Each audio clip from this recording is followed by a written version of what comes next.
है तो उसकी आंखें बंद रहती,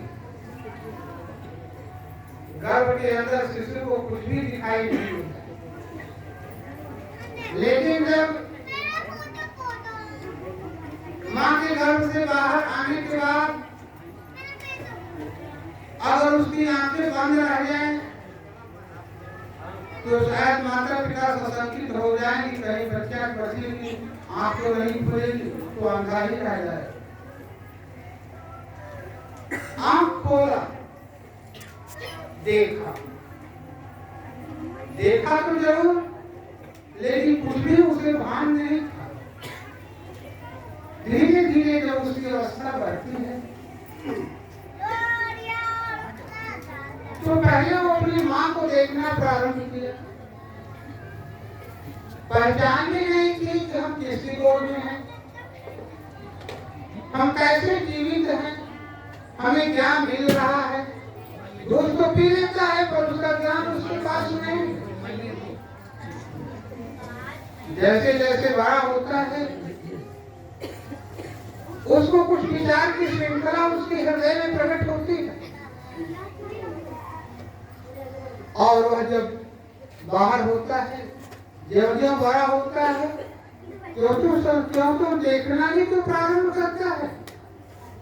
आंगन देखता है, घर देखता है, परिवार के लोगों को देखता है, अपने माता पिता कुटुंब रिश्तों को देखता है, और उन रिश्तों के साथ क्या देखने को मिलता है। घर में कभी कभी बधाई बजती है, कभी कभी उत्सव होता है, नाना प्रकार की चीजें उसे देखने को मिलता है जो मन हर्षित होता है। हर्षित तो होता है पर हर्षित होते होते वह बाहर के दृश्य जगत में इतना मन लगा देता है कि सब कुछ आंख खुलती है। बचपन में समझता है, युवावस्था में प्रौढ़ होता है, और युवावस्था में प्रवेश करने के बाद इस संसार को क्या समझने लगता है कि ये मेरा है, ये मेरा संसार है, मेरा मकान है, मेरी धरती है, मेरा परिवार है।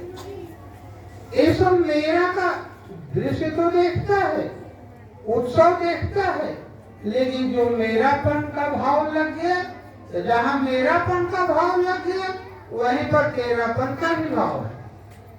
उसके घर में अगर कोई उत्सव होता है तो कहता है कि मेरे घर में होता है, और दूसरे के घर में अगर होता है तो वही समझ के कहता है कि हमारे घर में नहीं हो रहा है, वो तो दूसरे आदमी पड़ोस में हो रहा है।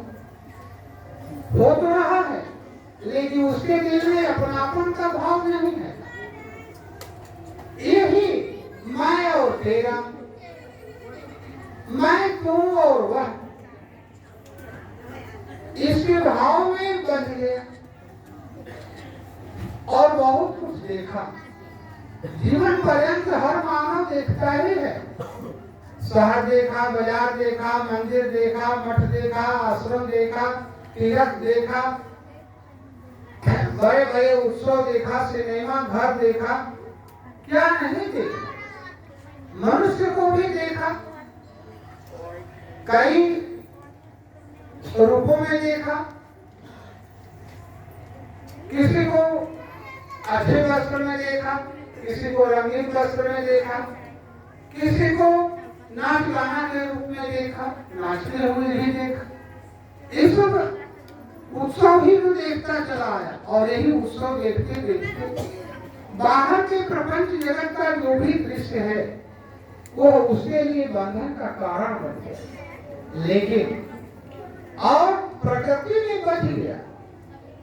एक नहीं सोचा कि जिस शरीर के द्वारा हम इस प्रकृति का दृश्य देख रहे हैं, एक दृश्य देखने का जो साधन हमें शरीर मिला है, जिस शरीर के द्वारा खुली आंख से हम जगत को देखते हैं, एक दिन जैसे माँ के गर्भ में आंखें बंद थी, वैसे एक दिन ऐसा समय आएगा हमारी आंखें बंद हो जाएंगी, श्वास का चलना बंद हो जाएगा और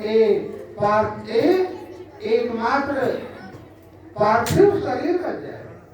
मिट्टी का ढेला है, मिट्टी, पानी, हवा, आग और आकाश से जो निर्मित ये शरीर है, ये शरीर में जब तक यह चेतन परमात्मा जीवित है तभी तक ये शरीर हाजिर है। परमात्मा हाजिर है तो शरीर हाजिर है। परमात्मा की ऊर्जा इस शरीर से बाहर होने के बाद कोई प्रकृति में कोई व्यवस्था नहीं है ताकि इसको कायम रख सके। अब रही बात कि इसमें रहने वाला, हम परमात्मा के अंश हैं। हम परमात्मा के अंश होते हुए इस शरीर को धारण करके इस खोली में हमने आया।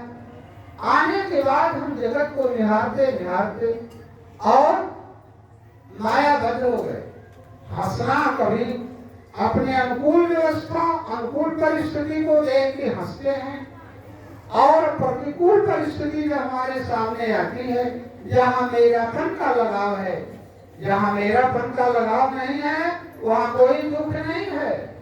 कितने लोग संसार में भीख मांगते हैं, कितने लोग कटोरा लेकर के धर्मशाला के किनारे बैठे हैं, कितने लोग पैर से चला नहीं जाता है, आंख के अंधे हैं, सूर हैं। हम दिन रात देखते भी हैं, लेकिन हम उनको देखते हुए अपने कदमों से आगे बढ़ जाते हैं, न कि उनके लिए आंसू गिराते हैं। लेकिन जहाँ मेरा है वही दुख है, जहाँ मेरा नहीं है वहाँ कोई दुख नहीं है। ये मेरापन का जो भाव है ये जाने वाला नहीं है। जब तक इस शरीर के अंदर हे परमात्मा एक तो ही शब्द है और तेरा ही सब कुछ है, तेरा ही संसार है, मेरा कुछ नहीं है। यह कहने से नहीं होगा जब तक इसका हकीकत ज्ञान नहीं होगा। ज्ञान तो अभी हमें है, लेकिन प्रकृतिवाद का, प्रकृति के दृश्य का, संसार की सुंदरता का, लेकिन परमात्मा की सुंदरता का तो हमें ज्ञान नहीं है। जब तक परमात्मा की सुंदरता, परमात्मा की छवि जब तक हमारे ललाट के भीतर चमकता हुआ प्रकट नहीं होगा, तब तक संसार की प्रकटता हमारे लिए बंधन का कारण है। माया इसी का नाम है। माया ईश्वर जीव का, माया और ईश्वर क्या है? ईश्वर और माया, प्रकृति और ईश्वर के संबंध का नाम ही जगत है। और हम ईश्वर के अंश होते हुए उलझे हुए हैं। तो एक दिन देखते देखते मृत्यु को प्राप्त होंगे। जब मृत्यु को प्राप्त होंगे तो फिर हमें जीवन मिलेगा। संसार में